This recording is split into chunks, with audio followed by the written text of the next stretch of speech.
Across the world, ancient myths whisper of towering figures, giants who walked the earth before the rise of kings and empires, beings so large, so powerful, that their shadows stretch across time itself. Were they heroes, monsters, or something far more sinister? In the Bible, these giants aren't mere fables. They are written into the very fabric of Scripture, mighty men of renown, the offspring of divine rebellion, adversaries of God's people. Their names echo through sacred texts: Nephilim, Rephaim, Anakim, Emim, Zamzumim, creatures both feared and mysterious. But who or what were they really? Did these giants once stride across the earth's plains? Or are they remnants of a forgotten truth, hidden beneath layers of myth, theology, and time? In this episode, we search for the lost giants of the Bible.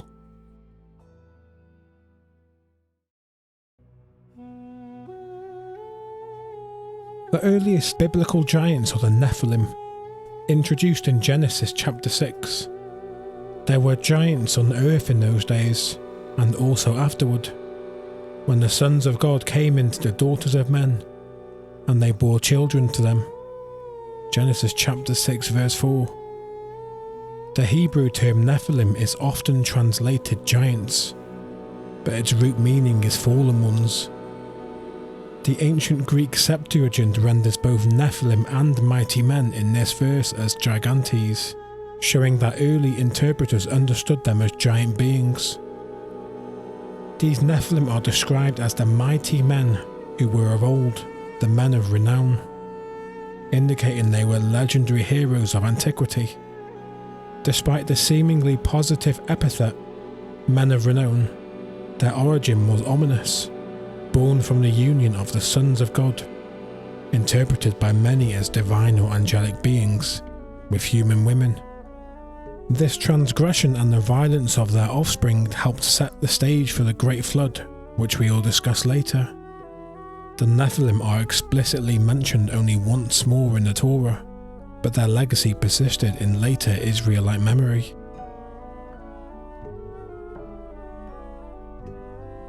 After the flood, the narrative implies that giants re-emerged on the earth and also afterwards. When Moses sent spies into Canaan, the Israelites reported encountering giant people.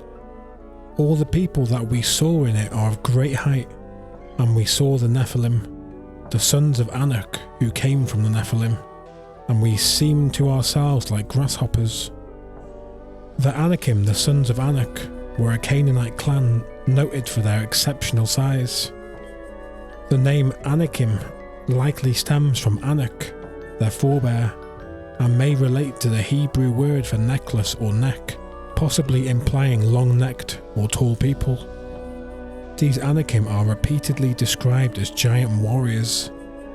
Moses later confirms the spy's account, recalling, "A people great and tall, the sons of the Anakim, of whom you have heard it said, who can stand before the sons of Anak?"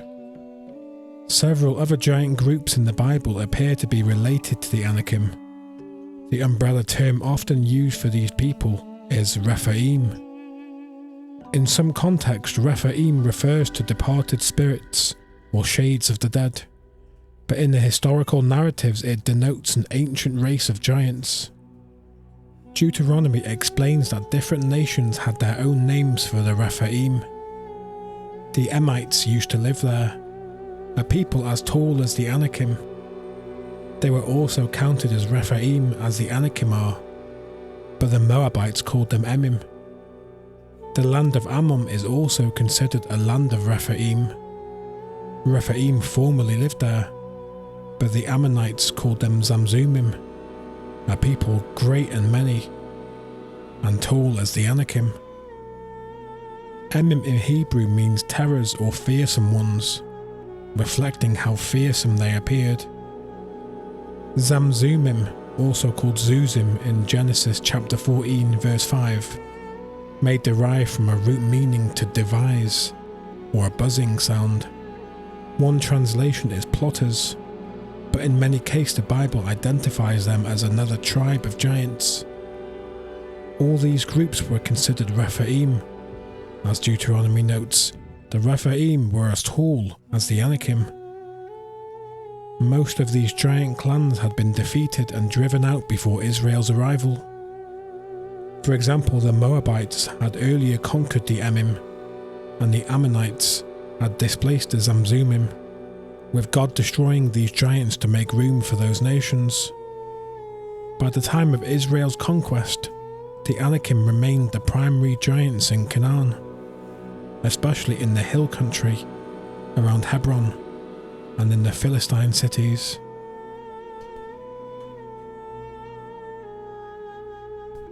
During the Israelites' journey to the Promised Land, they battled Og, king of Bashan, who is explicitly called the last of the Rephaim. Og's tremendous size is hinted at by the dimensions of his bed or sarcophagus. Behold, his bedstead was an iron bedstead. 9 cubits was its length, and 4 cubits was its width. 9 cubits is about 13.5 feet or 4.1 meters long, meaning Og was of enormous stature to require such a bed. This detail, about 13 feet 6 inches long, is offered as evidence of Og's giant status. Israel defeated Og and his army, ending the last refuge of the Rephaim east of the Jordan. Later Jewish legend even claimed Og had survived the flood by clinging to Noah's Ark, only to be slain by Moses centuries later, a fanciful embellishment outside the biblical text.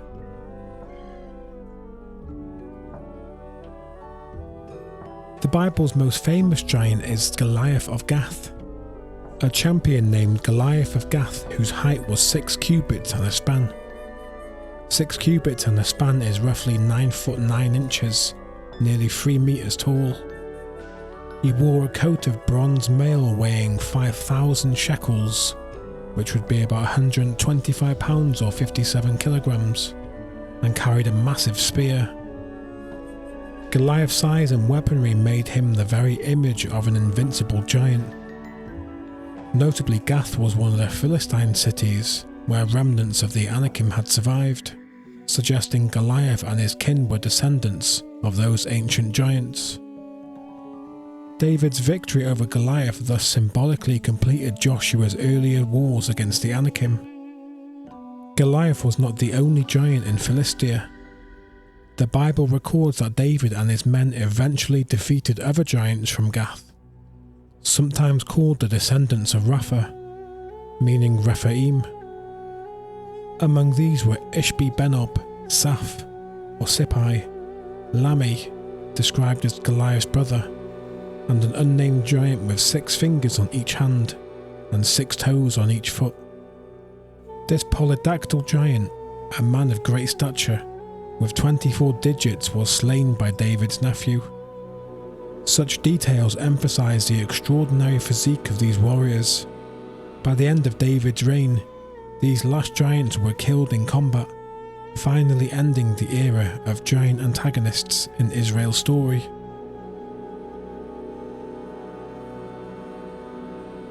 In summary, the Hebrew Bible preserves the memory of a hidden race of giants, from the Nephilim before the flood, to the giant clans inhabiting Canaan, to giant champions like Og and Goliath who threatened Israel. These beings are depicted as enemies of God's people, and are invariably vanquished by the flood, by Israel's armies, or by heroic individuals empowered by faith. The consistent theme is that however fearsome their stature, these giants ultimately fall, leaving only fragmentary legends of their former might.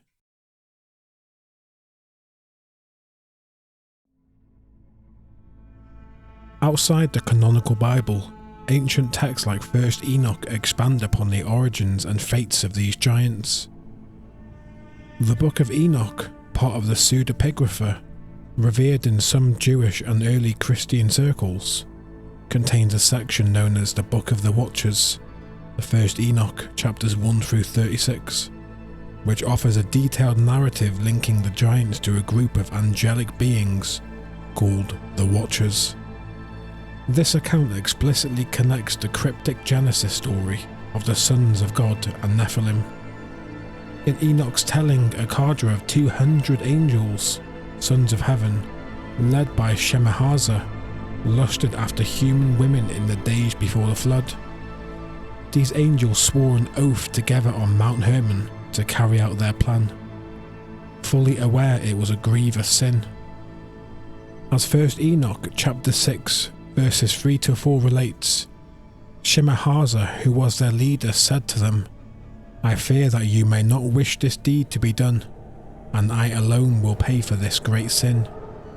And they all answered him, "Let us all swear an oath, and bind one another, to carry out this plan." The angels, called Watchers, from Aramaic Irin, those who watch, proceeded to take human wives and father hybrid offspring. Enoch describes the birth of the giants in dramatic terms.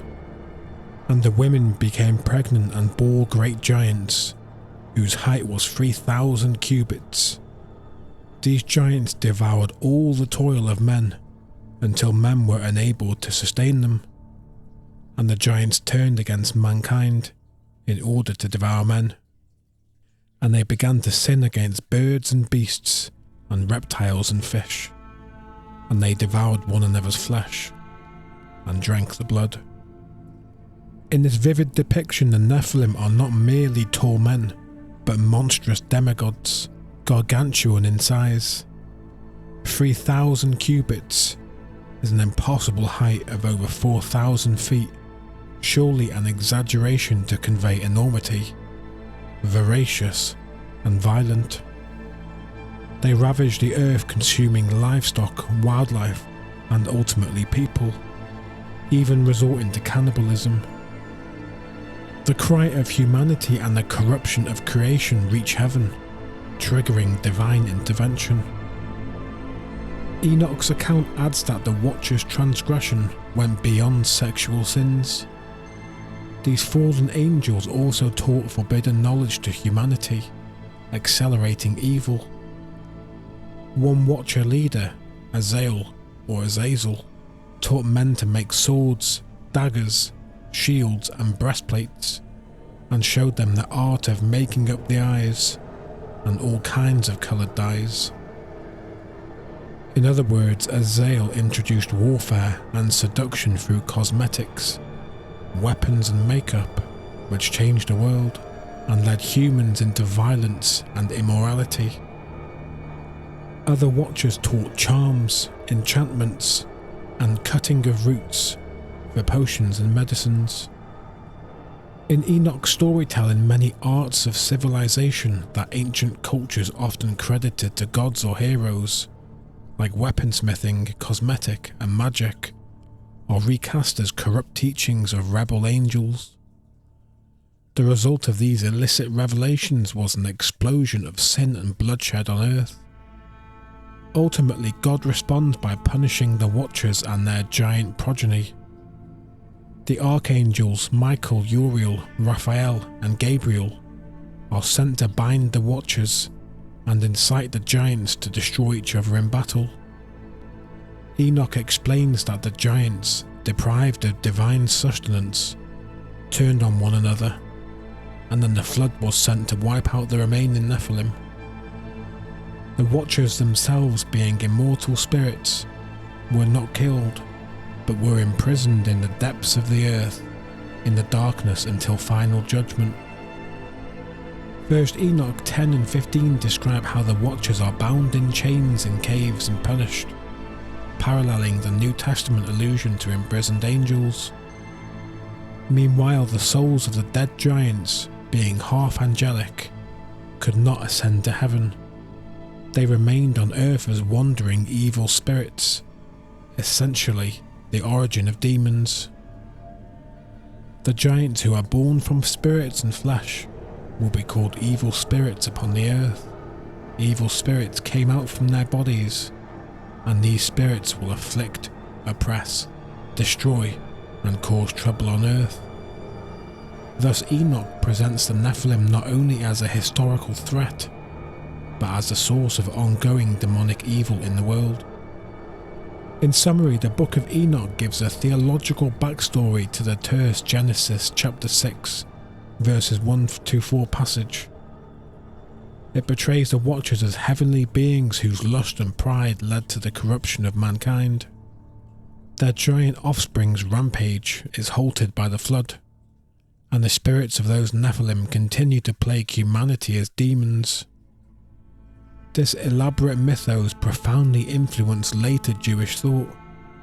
Fragments of the first Enoch were found among the Dead Sea Scrolls, and New Testament writers echo its themes. Early Christian authors like Justin Martyr, Irenaeus, and Tertullian accepted the Enochian story of angelic unions producing giants as an explanation for the evil before the flood. While First Enoch is not part of the standard biblical canon, except in the Ethiopian Orthodox Church, it serves as an ancient commentary on Genesis, reflecting how Second Temple Jews understood the origins of the lost giants. In Enoch's dramatic telling, the giants are truly lost, born of heaven's rebellion, destroyed by God's wrath, and doomed to wander as evil spirits. This underscores the severity of the Watcher's sin and God's commitment to restoring righteousness on earth.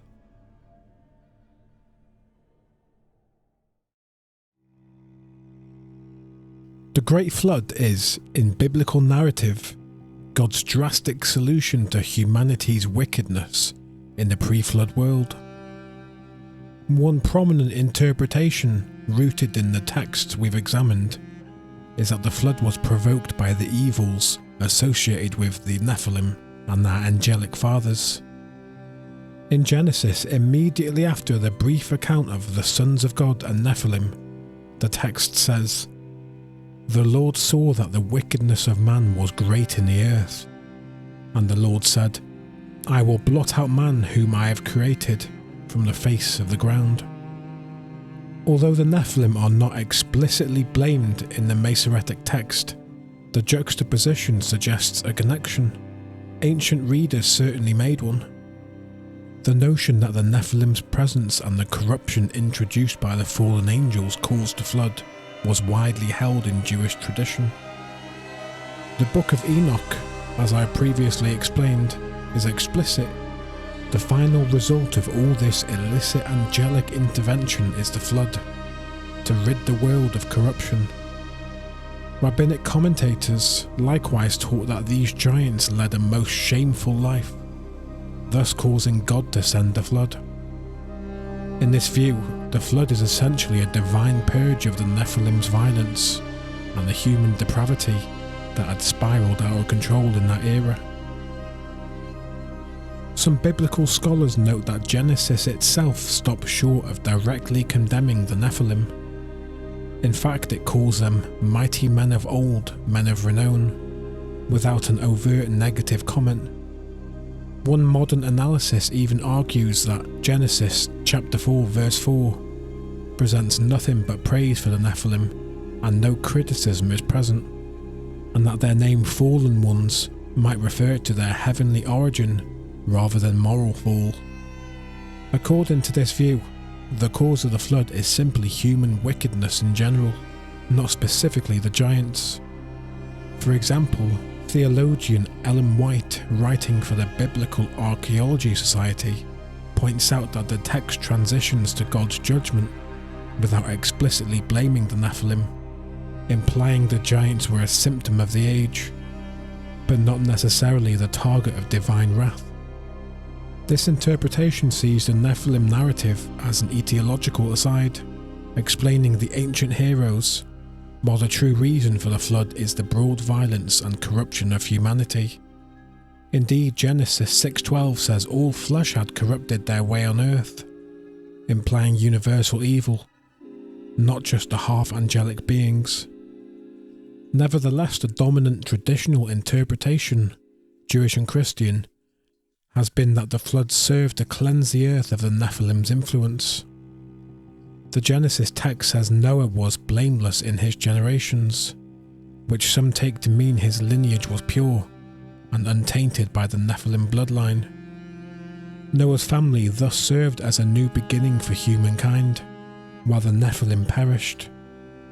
Early historian Flavius Josephus, 1st century AD, explicitly ties the flood to the giants. He writes that the offspring of the angels and women were violent and despotic, causing Noah to fear for his life. Josephus says that these giants, whose actions resembled those whom the Greeks call giants, refused to change their evil ways, so God became their adversary and resolved to destroy them. In Josephus's account, Noah's preaching could not reform the giants, precipitating the deluge. Thus, in many traditional readings, the flood is a direct response to the Nephilim saga. A merciful God presses a cosmic reset button to halt the spread of hybrid evil and human violence. After the flood, we do see that giants persist, which raises questions. How did giants return if the flood was meant to eliminate them? Some later interpreters conjectured that Noah's sons' wives might have carried Nephilim genes, or that another angelic incursion happened also afterward, but the Bible itself is silent on the mechanism. In any case, post-flood giants are fewer and confined to certain lineages, suggesting the flood greatly reduced their number and influence. Significantly, God's covenant with Noah after the flood, and later commands to Israel to destroy the Canaanite giants, can be seen as continuations of the effort to prevent the resurgence of that primeval corruption. To sum up, the deluge in Genesis is portrayed as a righteous judgment on a world full of violence. Within that violence, the Nephilim stand out as a major factor, either as contributors or the evil, or at least as a vivid symbol of how far creation had fallen. Whether one reads the texts as implicitly condemning the Nephilim or not, Second Temple literature like Enoch and Jubilees and traditional commentary clearly link the flood to the giant problem. God's sweeping judgment sent the lost giants into oblivion, preserving only Noah's family to repopulate a cleansed earth. As one rabbinic source concisely put it, the giants caused the world to fall and fell themselves, prompting the flood that wiped them away.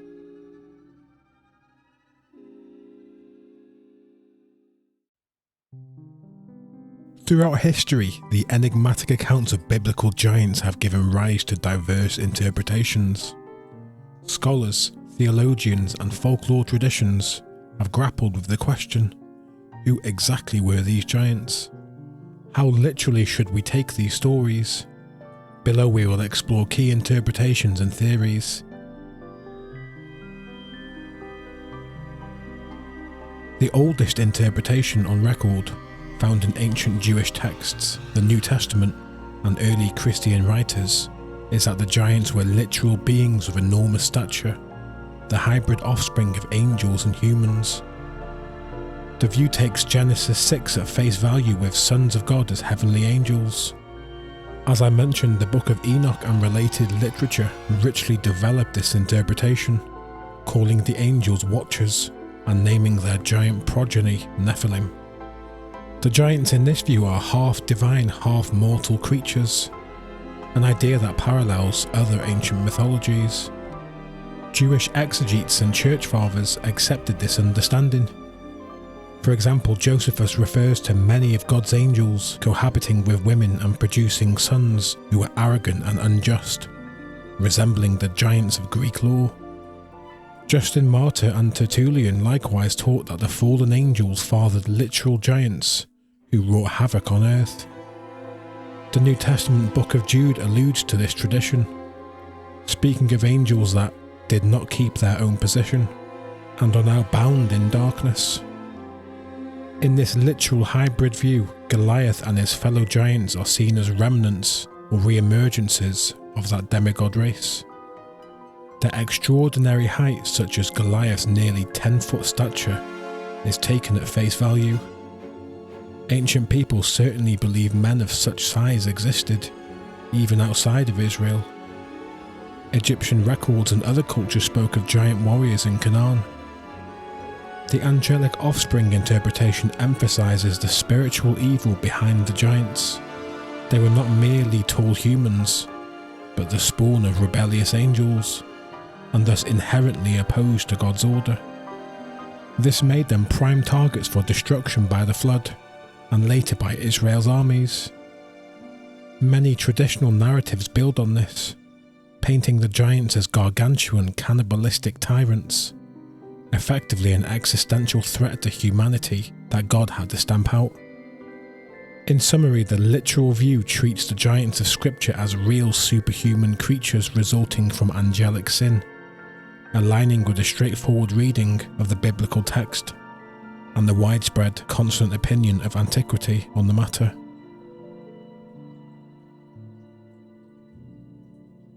Not all early interpreters were comfortable with the idea of angel-human unions. An alternative theory arose, notably espoused by some 2nd to 5th century Christian writers like St. Augustine and certain Jewish commentators such as Rabbi Shimon Bar Yochai and later Ibn Ezra. This view holds that sons of God in Genesis 6 were not angels at all, but rather human males from the righteous lineage of Seth, the son of Adam, while daughters of men were wicked women from the line of Cain. According to this interpretation, the sin in Genesis 6 was the intermarriage between the godly and ungodly lines, leading the faithful astray. The Nephilim in this case would be mortal men, tyrants or warriors, who were fallen in a spiritual sense. They might still be physically imposing, giant in reputation or stature, but not the spawn of angels. The giant's great wickedness is then highlighted over any superhuman nature. Some versions of this theory even preserve the idea that these men were unusually large or strong, but attribute it to natural genetics or exaggerated legend rather than divine parentage. The rabbinic work blends this view with the giant tradition, suggesting the sons of gods were Sethites who had been specifically warned not to mingle with the Cainites. They disobeyed, seduced by the women's beauty and musical arts, and their offspring were the Anakim, who perpetrated great evils. In this account, human lust and pride led to a race of violent men, called giants by later generations, whose sins brought on the flood. The Sethite interpretation thus keeps the discussion within the human realm. The giants are not half angels, just exceptionally depraved and powerful humans. This reading appealed to those who found the angelic storyline too pagan or problematic for monotheism.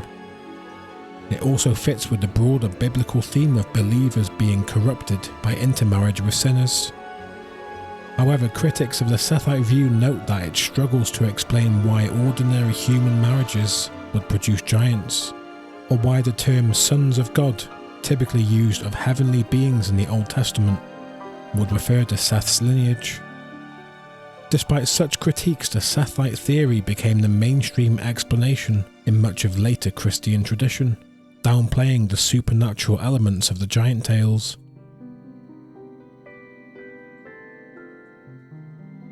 Some modern scholars approaching the text critically view the giant references as a mixture of legend, hyperbole, and cultural metaphor rather than literal reportage. In this view, the biblical authors were incorporating Near Eastern folklore of giant heroes into Israel's story, or using giant as a literary device to heighten the drama of Israel's enemies.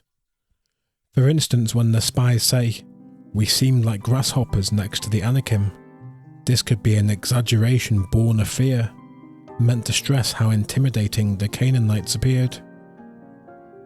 The description of the Amorites as tall as cedars is poetic hyperbole. Thus, giant might sometimes be a figurative way of calling these foes enormous or powerful. Additionally, ancient war propaganda often featured gigantic adversaries to glorify the victory of the home team's hero. David's slaying of Goliath, for example, takes on greater meaning if Goliath is almost superhuman. Calling him nearly 10 feet tall emphasises God's deliverance against impossible odds. It is worth noting that some texts differ on Goliath's height. The Septuagint and an ancient Dead Sea Scroll give Goliath's height as 4 cubits and a span, which is 6 foot 9 inches, instead of 6 cubits and a span. This suggests the possibility that a scribe inflated Goliath's stature in the later Masoretic text, or conversely that another scribe reduced a legendary figure to more human scale. Either way, it implies that at least some giant figures were subject to legendary magnification. Modern critical scholarship also observes that the term Rephaim in Hebrew became associated with the dead, possibly because the long-gone giant warriors of old were remembered as ghostly figures. A scholarly critical view summarised in the Jewish Encyclopedia holds that the giants did not constitute a distinct race or nationality, but were a breed of men of great stature, found among various peoples. On this view, individuals of unusual height or strength arose in different groups, and later generations wove tales around them, tying them back to primeval Nephilim to enhance the drama. Thus the Anakim could be Hittites or Amorites by culture, but called giants due to a few towering champions among them. In summary, a metaphorical interpretation sees the biblical giants as real people whose deeds and dimensions were mythologized, perhaps 7 or 8 feet tall warriors remembered as giants, or as symbols of Israel's formidable enemies and the faith required to overcome them.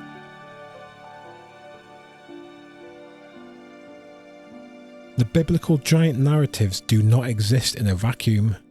They resonate with broader ancient mythologies of divine human hybrids and heroic giants. Scholars note that in Mesopotamian lore, prior to the Great Flood, there were figures known as Abkula, semi-divine sages created by the god Enki, who brought arts and knowledge to human civilization. These beings, particularly in later Babylonian tradition, are sometimes cast as antediluvian heroes, who may have had extraordinary stature or power. Intriguingly, texts from the Dead Sea Scrolls name giants like Gilgamesh and Humbaba, directly linking Mesopotamian giant heroes to the Nephilim story. It seems the Jewish writers of Enoch knew of Mesopotamian and perhaps Greek Titan myths and integrated them. The result portrays those famed pagan heroes as evil Nephilim, not benevolent figures. In fact, some experts believe Genesis chapter 6 verses 1 through 4 is a polemic against Mesopotamian lore. The Israelite version demotes the Abkula. What Babylon celebrated as wise demigods, the Bible depicts as fallen angels and corrupt giants. One scholar notes Mesopotamia had its Abkula, the 7 sages before the flood who taught wisdom. The Hebrew Bible, however, appears reluctant to credit such figures positively. The heroes of Genesis 6 are called Nephilim, probably referring to their status as fallen heroes. In other words, Genesis acknowledges the ancient idea of mighty demigods, but brands them fallen, subverting the hero worship common in surrounding cultures. Similarly, the trope of gods mating with humans to birth giants or heroes is found in Greek mythology. The Genesis account is rather like Greek mythology but hardly fits within its biblical tradition, as one commentator wryly observed. Yet it's in the Bible, suggesting the Israelites were aware of such stories and gave them their own monotheistic twist. The giants in biblical faith are not revered culture bringers, but violators of God's created order. They are the mighty men of old, only in a tragic, cautionary sense. This comparative perspective underscores that the lost giants of the Bible belong to a wider ancient conversation about the origins of evil, the mingling of divine and human realms, and the pride of those who had set themselves up like gods. The flood story in Genesis closely parallels the flood in the Epic of Gilgamesh. But whereas Gilgamesh survives to seek wisdom, the biblical Nephilim perish under judgment. The message is clear. No matter their origin or fame, who can stand before the sons of Enoch was a fearful proverb. But in Israel's truth, even the greatest giants are as nothing before the God of justice. In conclusion, the biblical giants have been understood in various ways. As literal giant hybrids born of angels, as mortal warriors of prodigious size, or as legendary figures wrapped in theological meaning. Within the Bible's own context and the Near Eastern milieu, the giant stories serve to highlight God's sovereignty and moral order. Whether the giants are seen as demonic invaders or simply brutish enemies, they ultimately fall under the weight of divine judgment. They are lost giants not only in that their race dwindled and disappeared, but also in the sense that they stood outside God's covenant, doomed by their arrogance and violence. As one rabbinic source enumerated, these giants had many names: Emim, Rephaim, Zamzumim, Anakim, Avim, and Nephilim. But their destiny was singular: destruction. The fascination they evoke is exactly what makes their downfall a memorable lesson. In the Bible's grand narrative, no matter how tall or strong the hidden race of giants was, they could not escape the reach of God's justice. Their secrets ultimately were laid bare, and their memory survives as a testament to the boundaries between heaven and earth that must not be transgressed.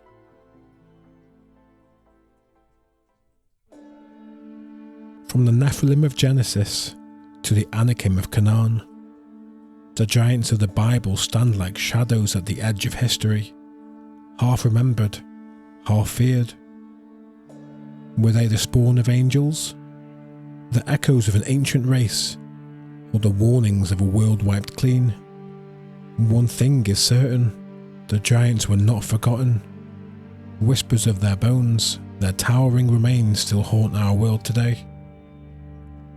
In our next chapter, we'll follow the trail of these giants beyond the pages of scripture, into lost bones, forbidden discoveries, and secrets some believe were meant to stay buried.